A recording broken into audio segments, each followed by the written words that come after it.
Hey, Orange One here. So we're going to talk about how to get a Necromancer. So I've got one right here. And the main reason that you want to get the Necromancer is that you can make undead units. And like this guy right here, he is a former citizen, so he's a now a resident. And same with these guys, they're former citizens, so they're going to be residents. If you look in your citizen menu, you can kind of find these guys. They're going to show up as blue, and they're very powerful units. Eventually, they should join you, like after 2 years. I've been having a hard time doing that myself, but I've been working with someone named Bluefy who's been able to get them to join them. So I want to show you what that looks like, and then show you actually how you can get these guys to actually join you, because these guys are really, really cool. They're absolutely amazing units. I'm gonna have a whole video about how to make werebeast clones and also the magical abilities of these guys. But yeah, that'll be another video. One other thing I wanted to point out before we go over how to acquire it is that you can actually recruit these undead. It takes them a couple years as residents. They'll end up joining you, but then you can recruit them, put them in squads. And this is from Boofy, who's been really helping me out. I've been having a hard time getting some of these necromancy books. And so Boofy's been sharing some screenshots of their save and has said, yep, you can share that in your video. And so you can see this is one ability that's being used by an undead on some other creature. So it's pretty useful to have those magical abilities. The ones that I've got, they can throw people, which I'll show you. So this is an old clip from one of my episodes where you can see a necromancer trying to invade. You can catch these guys with some traps if you get some hallways set up. They try and go into your base. Sometimes they run around and then just leave, though. So it's pretty hard to catch them this way. But this is one way to acquire a hostile one. And you can also have them respawn things on the surface like this. Necromancers can also come as visitors. So this is a human poet. They may decide to join you eventually. You can also decide to just lock them up, because as a human poet, you can find that guy. I believe he's going to be underneath here. Yeah, he's a guest, so there's no activity. But we can look at this dude and follow him. And what you could do with him is that you can't give him any labors or anything like that.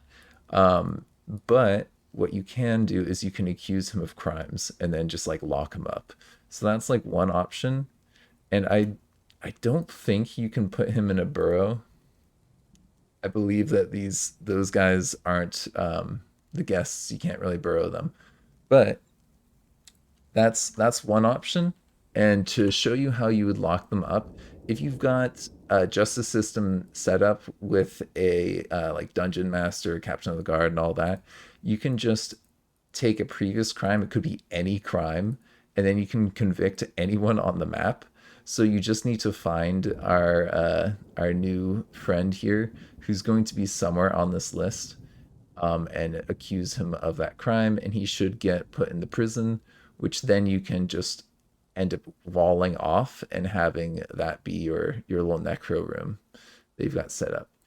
He's on here somewhere. I just can't see him right now, but I have done this before with this. You can see there's other poets on there, so he's in there. And then he would get put in your prison, and you can replace like a door with a fortification, so that that could be his line of sight into your little necro room that you're setting up. So you can get that set up with a guest, but I had started to work on this a little bit, because I got this dude who just was a random migrant. Like this person just migrated into my base.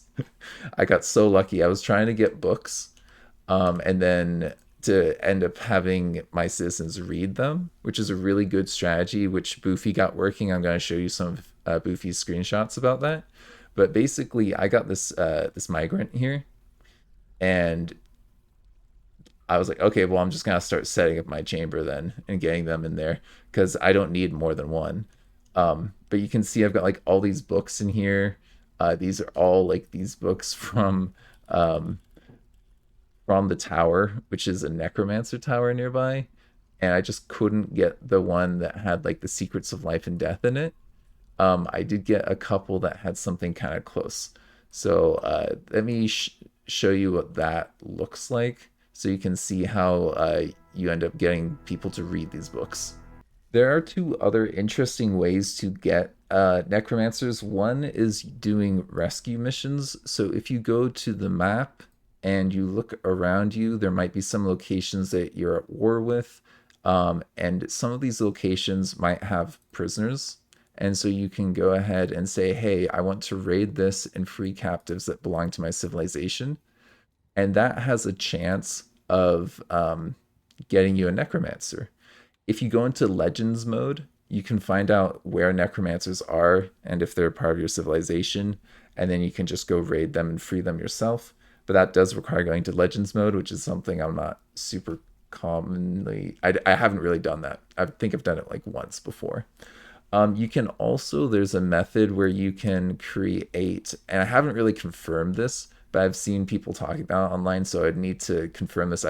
I'm trying to share things that I know. This isn't something that I really know, but I have heard that if you make temples, so if you go here and you make a temple, you can make them dedicated to the gods of death and like this guy, and you can make it an actual proper shrine by making it nice enough by putting good gear in it, making a large enough space, all that stuff. And that has a chance, apparently, allegedly, of having one of those worshippers divine with the god, the secrets of life and death, and get one of the slabs, which is pretty sweet. And so you can then get some book yourself, or a slab that then can give people the secrets of life and death and give them the ability to do necromancy, right? So yeah, that's one option. But the main option that most people do when they're thinking about what getting necromancy books is that you want to raid towers. So this tower I've actually already raided 1,000,000 times. So you can look at the reports on places that we've raided, and I think that this is actually a raid down to another necromancy tower, and you can see what books that we took. And I was trying to find a book that contained the secrets of life and death. So let me show you what that looks like, because I wasn't able to actually find one of these books, but what I was able to find, which was kind of frustrating, was books that were about the learning the secrets of life and death, but they didn't actually contain the secrets of life and death themselves. So there was this one book, I think it was, just give me a second, I'll find it. So this is what the book actually reads like. So it could be concerning the secrets of life and death, and that means if the dwarf reads it, then they're going to get this ability to revive things. Also, I want to show you, sorry, it takes a second, that in here there's not just codices, but there's also, if you go down to tools, there's it's kind of annoying, but scrolls get put down in the tools category. So you can see all these scrolls down here. And I've just been forbidding the ones that I know don't have the secrets of life, so I can just keep track of what's coming into my fort.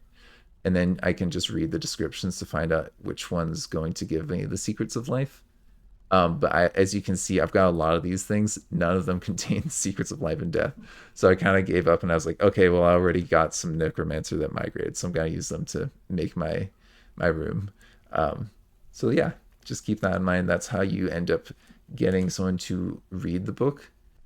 All right, so to get someone to read a book, what you want to do is first set up a burrow, and then you can assign a particular dwarf or dwarves to said burrow, and they should go into it. And then what you want to do is once they're in there, like the other guy, he's gonna make his way over. But I'm going to actually just forbid this because we've already got this dude in there. And what we can do is say, hey, can you remove that building? And this dude, currently, he won't remove the building. But if we assign hauling and orderlies to him, he should, yeah, go and destroy that. And then also if we, actually, I think he might have been doing it already. And then if we go here to library, then we set it up as a library and he should just start reading the book. So you can do that to have them purposely read an individual book that maybe contains the secrets of life and death. This one, remember, it's about learning the secrets of life and death. It doesn't actually contain those secrets, so it didn't work for me. And this guy will not turn into a necromancer when he's done reading it. But Boofy has done this and got like a dozen necromancers or something like that. It was quite impressive. So I'll try and show you those screenshots so you can kind of see what he got as a result from his experiment with this very similar setup. So you can see that this is what Boofy got. He got a couple different necromancers, then went back in through his library and found out which one was turning people into necromancers.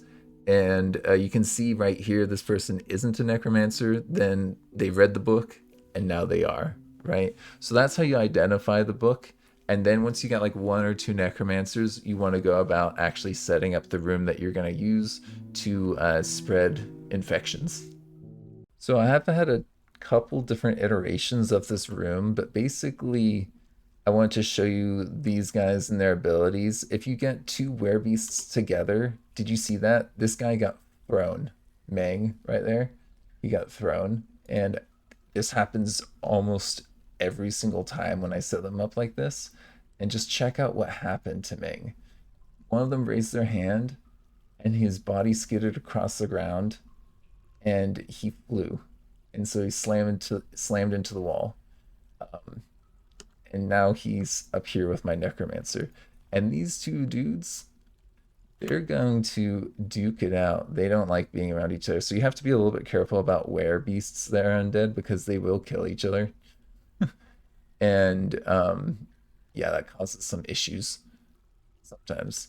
But then sometimes they're kind of okay with each other. It's kind of inconsistent. But you can see that they definitely are not being friendly, though both of them are still alive. And eventually, one of them may get mangled to the point where they can't be revived. Sometimes the necromancer will just keep on reviving them. It kind of depends. Eventually, it goes bad for them. But this necromancer is set to revive because basically they're aggroed against this kangaroo that I've set up here. And there's a ton of different ways to set this up. Bluefy also had glass here.